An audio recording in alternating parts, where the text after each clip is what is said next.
The Tweeterhead Scarecrow has entered the secret sanctuary.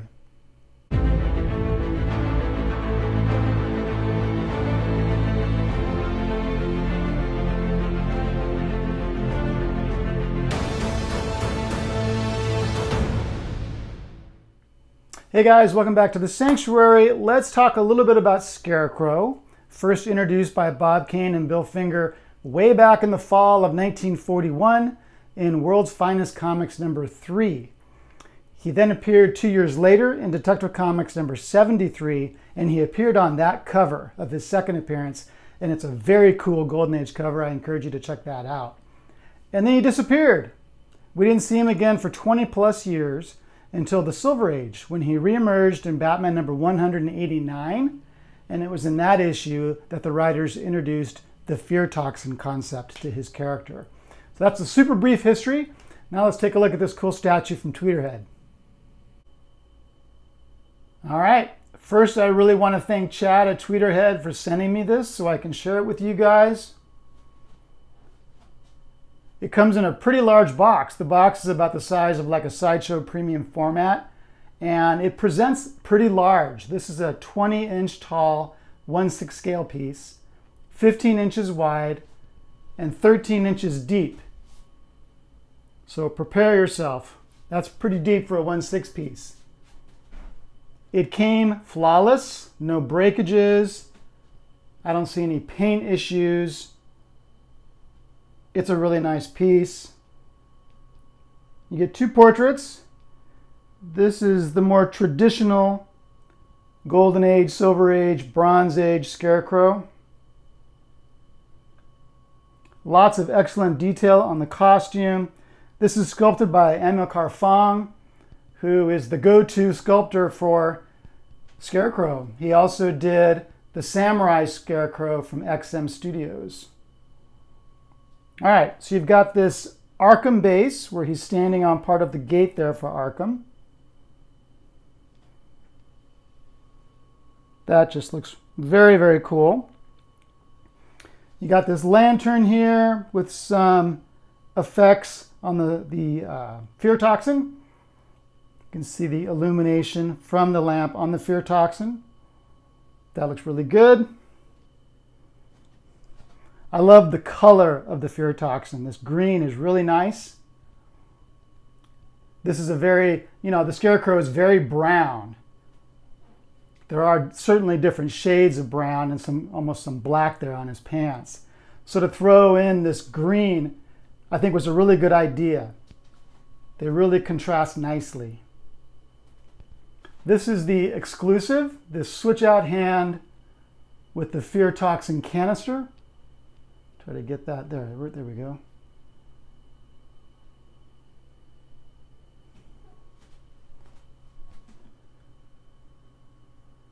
And I'll show you the other portrait in just a minute. But boy, I really like that. I love the hole in his cheek. That's just crazy.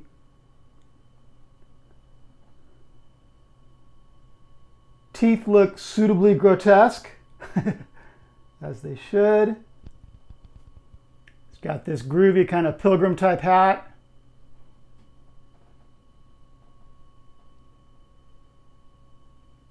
And then we have these crows, all of them screaming.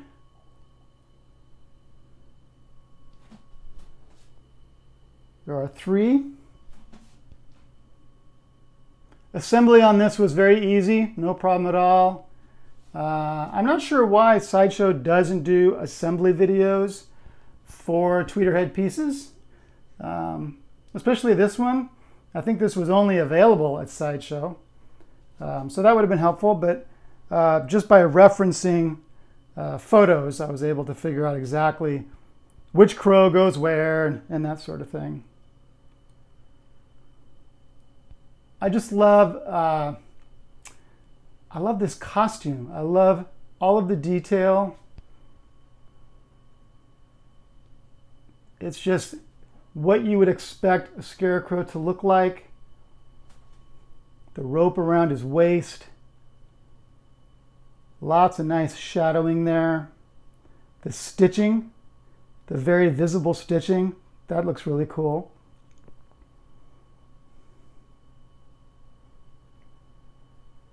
Love those shoes with more straw poking out. All right, let's look at the back. I love the gauge on the fear toxin canister. It looks full. All right, tons of detail here. I love it when they don't skimp on the rear of a statue. It just looks fantastic.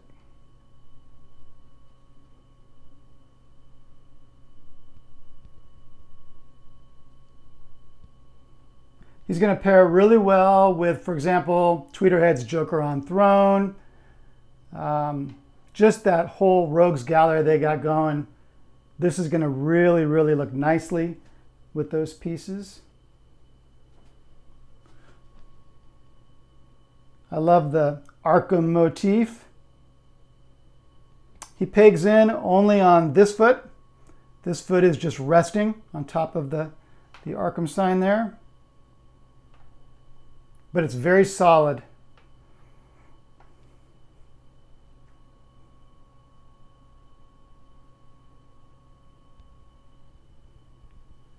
He's a very cool character. There's a reason that they've used him so often in the movies and on animated series. It's surprising to me that they didn't use him more in the Golden Age. He really is one of the original rogues. And like I said, he was only used twice in the Golden Age. But he's been used quite a bit since he was reintroduced in the Silver Age. I just love this creepy hooded figure. I love that. All right, let's look at the other portrait. Okay, so this is the portrait that we're familiar with from maybe Batman the Animated Series.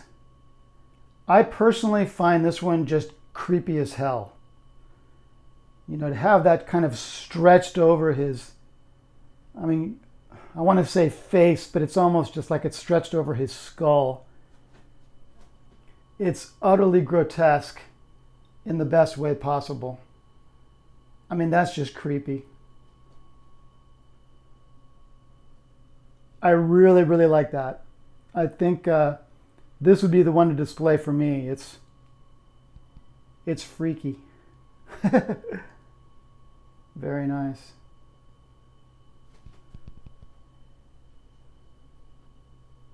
Tell me in the comments which portrait you prefer. They're both excellent. I just find this one really, really creepy.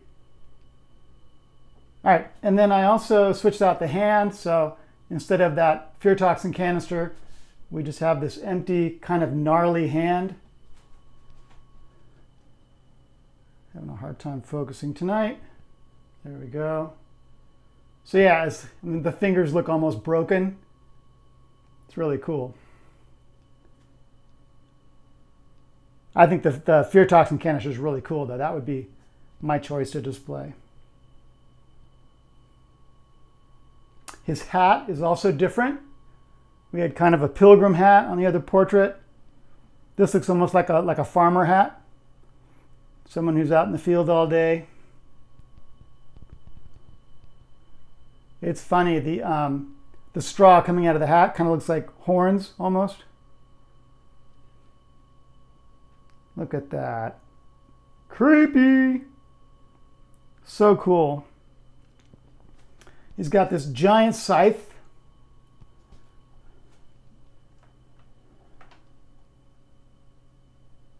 It looks really good. It's not metal, but it looks really good. It's actually quite light, which is nice because you don't have to worry about it falling off.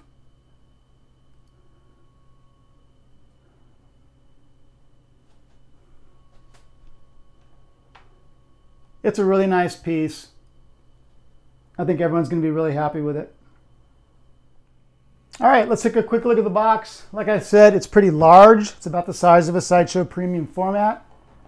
Just says Scarecrow on this side. But on this side, it has a very nice image of the statue. And then just Scarecrow up top. But sizable for a 1/6 piece. Very nice art box. Again, I want to thank Chad at Tweeterhead for sending this along so I can share it with you guys. They're a very exciting company right now. They've got their DC line. They've got their Masters of the Universe line. They've got their Thundercats line. They just introduced at PowerCon last weekend. And they just introduced a 1/3 scale DC bust line with a Superman bust. So there's lots going on at Tweeterhead. I know they got other stuff they're going to surprise us with in the near future. I think they're really one of the most exciting companies out there right now. As for this piece, I really have no complaints. I think it's awesome that both portraits are available in either the regular or the exclusive. It's only that switch out hand with the fear toxin canister. That's the X. It's really cool though. I think it's worth getting for sure, and it is still available. This is not available on Tweeterhead's site, but it is available at Sideshow in both versions. So I'll put a link to that in the description for this video if you're interested. Again, I do recommend it. I think he's a very worthy addition to their Batman line.